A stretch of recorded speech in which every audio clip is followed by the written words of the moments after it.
had one of these explode on me today when I opened it up. They did. Yeah. Welcome back to the interview area. We're here with Jackson Suber.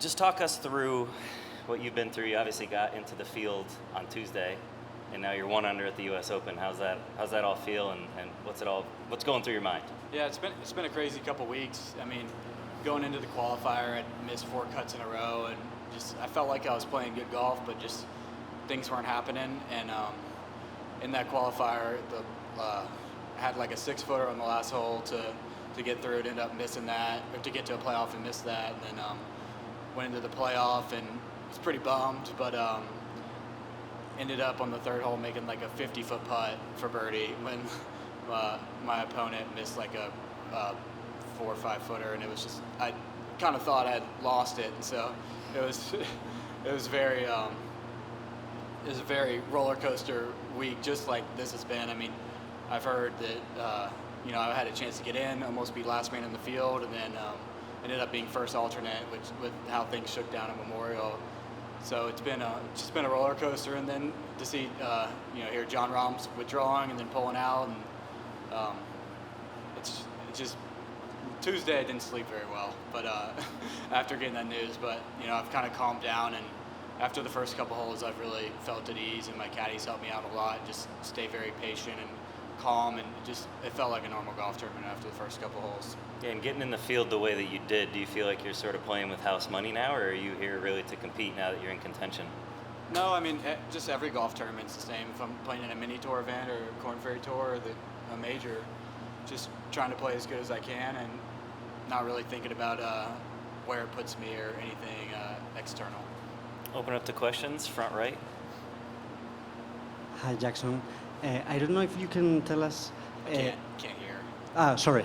I don't know if you can tell us where you were and how you found out that you were going to play in the tournament.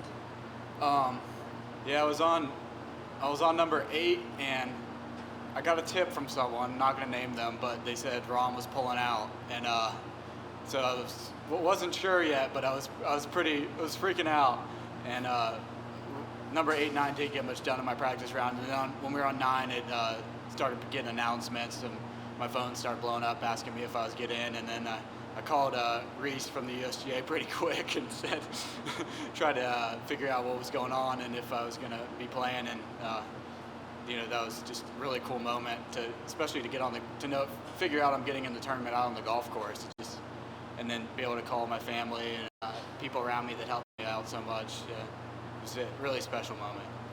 And as you said, you are replacing John Rahm. I don't know if you can tell us something about John, about his game, if there is something that you like especially about his game. He wins a lot. That's pretty good. I mean, he's one of the best players in the world, and it's cool to take someone's spot like that, because I hope to be at that age, have a career with a lot of the same accomplishments as him, and so it's really cool. Kevin? In a playoff for an alternate at the qualifier, what are those emotions like? It's kind of a weird spot where it's still important, but you don't Yeah, know. there wasn't really nerves, honestly. I didn't think it mattered much, and to be honest, and obviously it did. But I wasn't really familiar with how there's spots saved for the world ranking, and that alternates if you're first alternate, you have a pretty solid chance depending on where you qualify. So it's been a roller coaster. That's the only way I can describe it. And when did you get here, and what was like the thought, because you were still in the field for the Corn Ferry Tour this week, and what your kind of contingency plan was for this week? Yeah, my caddy Ryan and I drove up here Sunday, and we played 9 holes that day, and played 9 holes every day since. And honestly, when I was playing that practice round on number 8, I was having a conversation with my caddy and my agent, and I had a flight booked to Wichita the next morning, and it was just going to be a really tough decision to make, and there was going to be a conversation after that, because the plan was to just play until Tuesday and then make a decision based on the facts we have, and if there was a better chance that I wasn't going to be in, then I was going to go to Wichita, play the Pro-Am, and try to do my best out there. Yeah, front left. Just to follow up on that a little bit, so how difficult was the travel actually getting here then? Like you were saying, you were having to kind of make the decision, and then it's a matter of, okay, now you actually have to have logistics of getting here, Yeah, that part of it. I was gracious enough that I had a friend stayed at his father-in-law and father-in-law's house, and they were gracious to host me and my caddy for a couple days. And then when we found out we got in, a lot of my family came up, and so we ended up renting a house and just staying with them now. But very thankful to them at the Country Club of North Carolina for having me for a couple days. In the middle, Gabby. It's crazy enough getting a spot in the U.S. Open, but you're in a featured group with Jordan Spieth and Hideki Matsuyama. What was it like when you found out that that's who you were playing with? Yeah, I mean, that's pretty cool. So when the tee times came out, I looked at it, I said, who's Ron playing with? And kind of wanted to see, because it's like, that might be my group. It's a good chance that's my group if I have one. And yeah, that's pretty cool. I mean, Jordan, probably after Tiger, is the most popular golfer in the world. Like, if you ask people who don't play golf, like, that's one name they know. And Hideki's a global superstar. So it was really cool to play with them and be up close with them and talk to them. And it was just a great opportunity. Was there any chatter in the group? Did you have any conversations with either of them, Yeah, the for caddies? sure. Yeah, I talked to Hideki and his caddy a little bit, and talked to Jordan and Michael as well, and my caddy talked to them as well. So it was, I mean, there wasn't a ton of chatter, but there was a couple of conversations here and there, and it was good to talk to them. They're good people. And then with your round, you had to grind it out a lot of the time, a lot of amazing up and downs. Can you just talk about your emotions throughout the day when it comes to your game and how you were playing out there?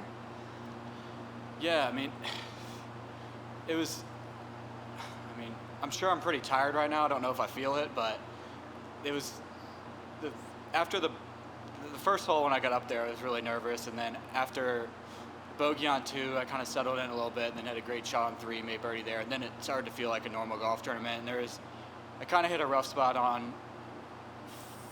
made a birdie on 13, which is great, after kind of a mishit iron shot off the tee. And then on 14, made bogey, caught a bad lie. Caught a good lie in the native area, but just mishit it, and it went way over the green, and kind of had to salvage a bogey and avoid double.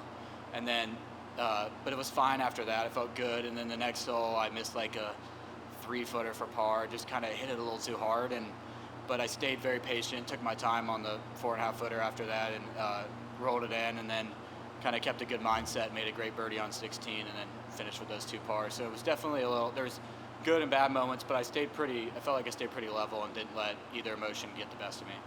Sorry, last one for me. Have you ever been the last man in the field at any other tournaments? No, I think a couple weeks ago I said to one of my friends, I was like, I don't think I've ever been an alternate for a tournament. And like, I've either been way out or like never been like an alternate on site, and sure enough, that's what happens. But I'm glad it worked out this time and didn't have to wait around all day. Yeah, one more question.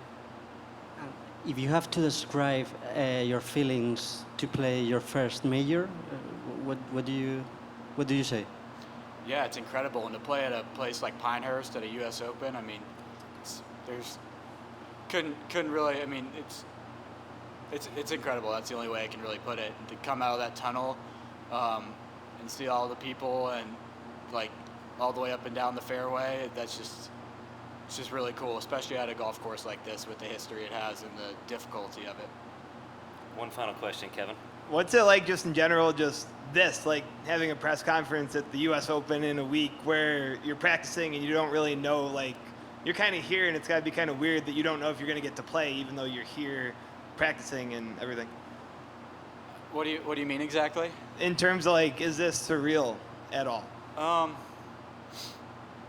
mean, no, I always believe I can do this. You never know if you're actually going to do it, but, always know that that's in. I feel like I always knew that was in me. Didn't know if it was going to happen for sure, because nothing in life is for sure, but for sure I was going to give it my best chance, and worked hard to be here and feel like I have a good earning of this, and just need to keep working hard and staying humble.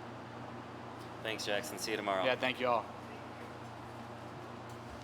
You're all set.